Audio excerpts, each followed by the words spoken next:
माने 25 जून भारतीय गणतंत्र पई एई दिनटी कला दिवस। यार कारण हेउची 25 जून 1975 मसीह देश में जरूरीकालीन परिस्थिति लागू कर देइथिले स्वर्गत इंदिरा गांधी एवं तांकर पुओ संजय गांधी। तार ठीक 51 वर्ष पर माने 25 जून 2026 मसीह संजय गांधी डूम स्कूल सांग नवीन पट्टनायक विजु जनता दल रे मिसौछंती भैरव पांड्यान स्त्री सुजाता पांड्यान को। 25 जून 1975 मसीह गांधी परिवार भारतीय गणतंत्र को हत्या करने षड्यंत्र करथिले। आ 25 जून 2026 मसीह पांड्यान दंपति विजु जनता दलर आभ्यंतरण गणतंत्र को अपहरण कर नहीं आ समर्थन कर नवीन पट्टनायक।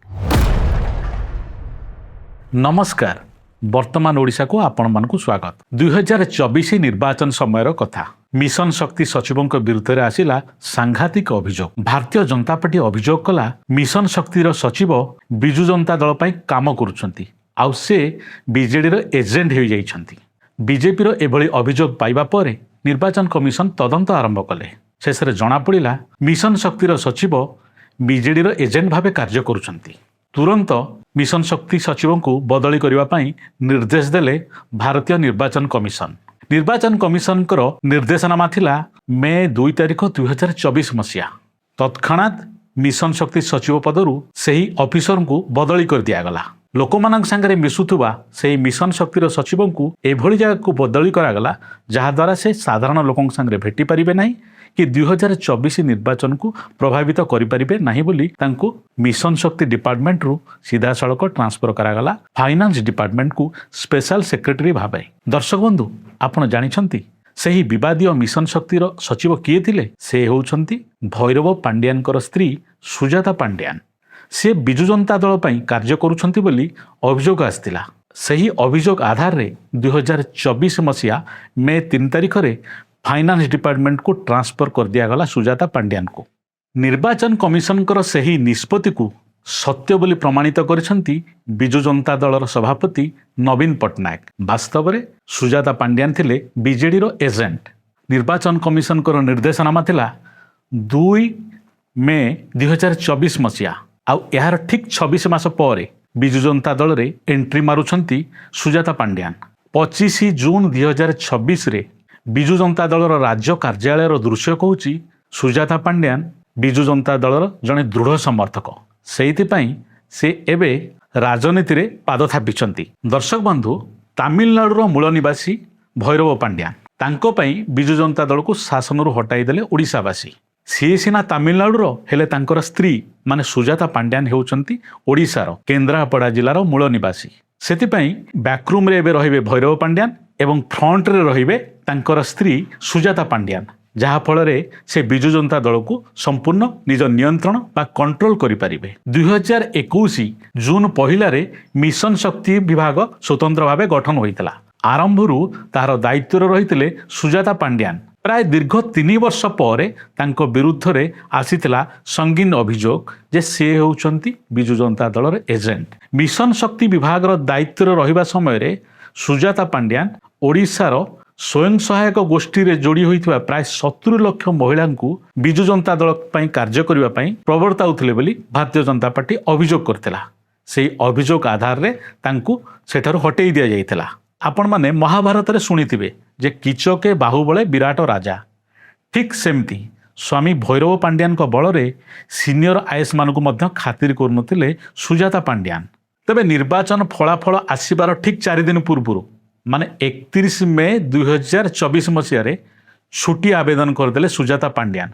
बोध हुए से आभास पाई सारिथिले जे ओडिशा रे एबे आउ सरकार आसुनाही विजु जनता दलर माने स्वामी भैरव पांड्यान क्षमता ह्रास होबाकू जाउछि। सेतिपई से 31 मे 2024 मसीह 26 नवेम्बर 2024 माने 180 दिन पाई चाइल्ड केयर लीव अप्लाई कर देइथिले।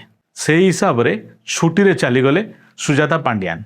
रिजल्ट आसी सारिथिला, ओडिशा रे सरकार बदली सारिथिला आ भैरव पांड्यान से खातिर नथिला। सेतिपई सेतरे बाध्य होई भैरव पांड्यान घोषणा करदेले जे से राजनीति संन्यास नहीं गले। तारी भितरे स्त्रींकर छुट्टी सरी जाइतला। पुणी सुजाता पांड्यान आवेदन कले जे मते आउ छुट्टी बढ़ा जाऊ। 26 नवेम्बर 2024 मसीह ଓଡ଼ିଶା ସରକାର ସିଧାସଳଖ ସୁଜାତା ପାଣ୍ଡିଆନକୁ नो ବୋଲି କହିଦେଲେ। କହିଲେ ଆଉ ଛୁଟି ଦେଇ ହେବ ନାହିଁ, ତୁରନ୍ତ ଆସି ଆପଣ ଚାକିରିରେ ଜଏନ୍ କରନ୍ତୁ। ବାଧ୍ୟ ହୋଇ ସୁଜାତା ପାଣ୍ଡିଆନ ଚାକିରିରେ ଆସିକି ଜଏନ୍ କଲେ। କିନ୍ତୁ ସେଭଳି ଆଉ ଖାତିର ନଥିଲା।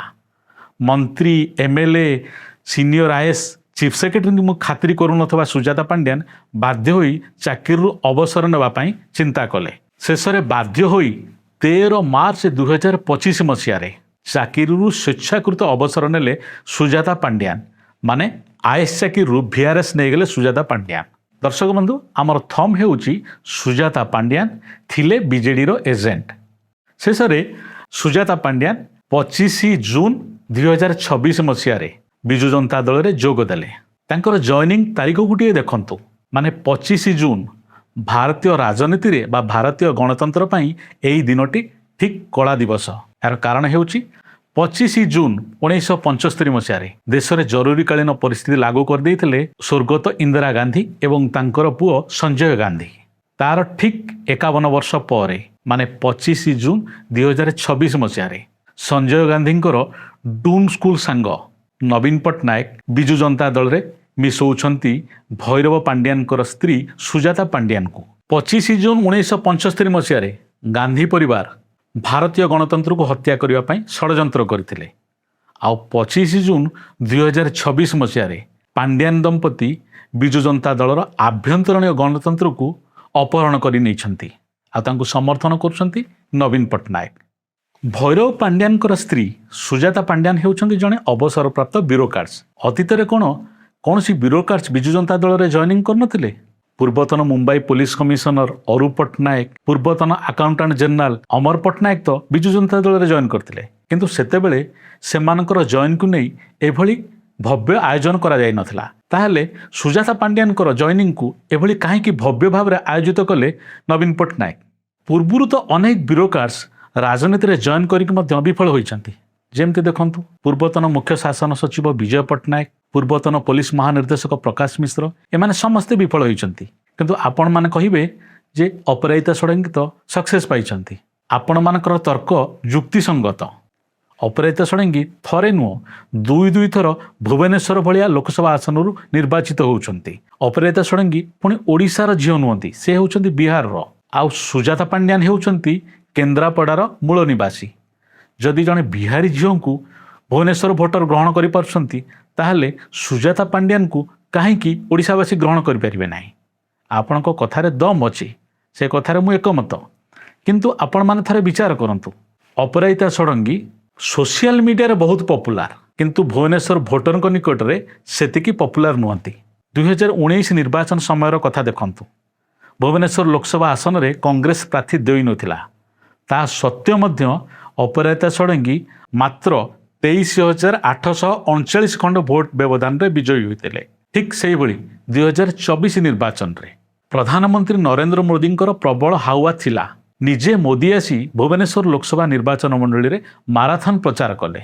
ତାପରେ ମଧ୍ୟ ଅପରାଜିତା ଷଡ଼ଙ୍ଗୀଙ୍କର ବିଜୟ ବ୍ୟବଧାନ ଥିଲା ମାତ୍ର 35,152।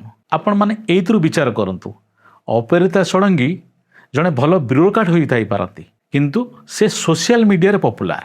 ସାଧାରଣ ଭୋଟରଙ୍କ ନିକଟରେ ଆଜି ମଧ୍ୟ ଗ୍ରହଣୀୟ ହୋଇପାରୁନାହାନ୍ତି ଅପରାଜିତା ଷଡ଼ଙ୍ଗୀ। ଠିକ୍ ସମାନ ଅବସ୍ଥା ହୋଇପାରେ ସୁଜାତା ପାଣ୍ଡିଆନଙ୍କର। ବିଜୁ ଜନତା ଦଳ ପକ୍ଷରୁ ତାଙ୍କୁ ପ୍ରମୋଟ କରିବା ପାଇଁ ବହୁତ ପ୍ରଚାର ପ୍ରସାର କରାଯିବ, କିନ୍ତୁ ତାଙ୍କର ଗ୍ରହଣୀୟତା ସେତିକି ହେବ ନାହିଁ। ଏହାର ବଡ଼ କାରଣ ହେଉଛି ସେମାନେ ହେଉଛନ୍ତି ବ୍ୟୁରୋକ୍ରାଟ୍ସ, ମାନେ ଲୋକମାନଙ୍କୁ ନିର୍ଦ୍ଦେଶ ଦେବା ଶିଖିଛନ୍ତି। କିନ୍ତୁ ରାଜନୀତିରେ ଲୋକମାନଙ୍କୁ ନିର୍ଦ୍ଦେଶ ଦେବା ଅପେକ୍ଷା ସେମାନଙ୍କୁ ସାଙ୍ଗରେ ନେଇ ଚାଲିବାର ଆବଶ୍ୟକତା ରହିଛି, ଯାହାକି ସୁଜାତା ପାଣ୍ଡିଆନଙ୍କ କ୍ଷେତ୍ରରେ ସମ୍ଭବ ହେବ ନାହିଁ। ଆଉ ସବୁଠୁ ବଡ଼ ପ୍ରୋବ୍ଲେମ୍ ହେବ ପାଣ୍ଡିଆନ ଶବ୍ଦଟି। ହୁଏତ ବିଧିବଦ୍ଧ ଭାବରେ ସୁଜାତା ମ୍ୟାଡ଼ାମଙ୍କ ସହିତ ରାଉତ ଶବ୍ଦ ଯୋଡ଼ାଯିବ, ଯାହା ତାଙ୍କର ଅରିଜିନାଲ ନାଁ, ଆଉ ପାଣ୍ଡିଆନ ଶବ୍ଦଟାକୁ ହଟାଇ ଦିଆଯିବ, ଯାହାଫଳରେ ଓଡ଼ିଶାବାସୀଙ୍କ ମନରୁ ଲିଭେଇବାକୁ ପ୍ରୟାସ କରାଯିବ ଯେ ସୁଜାତା ହେଉଛନ୍ତି ଓଡ଼ିଶାର ଝିଅ, ପରେ ସେ ତାମିଲନାଡୁର ବୋହୂ। କିନ୍ତୁ ସବୁ ଯାଇ ଅଟକିବ ବିଜୁ ଜନତା ଦଳର ଆଭ୍ୟନ୍ତରୀଣ କନ୍ଦଳକୁ ନେଇ। ବିଜୁ ଜନତା ଦଳର କର୍ମୀ ଏବଂ ବିଶେଷ କରି ବରିଷ୍ଠ ନେତାମାନେ ସୁଜାତାଙ୍କୁ ଗ୍ରହଣ କରିପାରିବେ ନାହିଁ। ଆଉ ଏହାରି ଭିତରେ ନବୀନ ପଟ୍ଟନାୟକଙ୍କର ମଧ୍ୟ ବୟସ ହୋଇ ଚାଲିଲାଣି। ଦଳ ଉପରେ ଯେତିକି ନିୟନ୍ତ୍ରଣ ରହିବା କଥା ସେତିକି ନାହିଁ। आ सबुठ बड़ कथा हूँ नवीन पट्टनायक एवं सरकार नाहांती से समय सुजातांकर एंट्री हवा पांड्यान दंपति सेतिकी शुभदायक हेब नाही।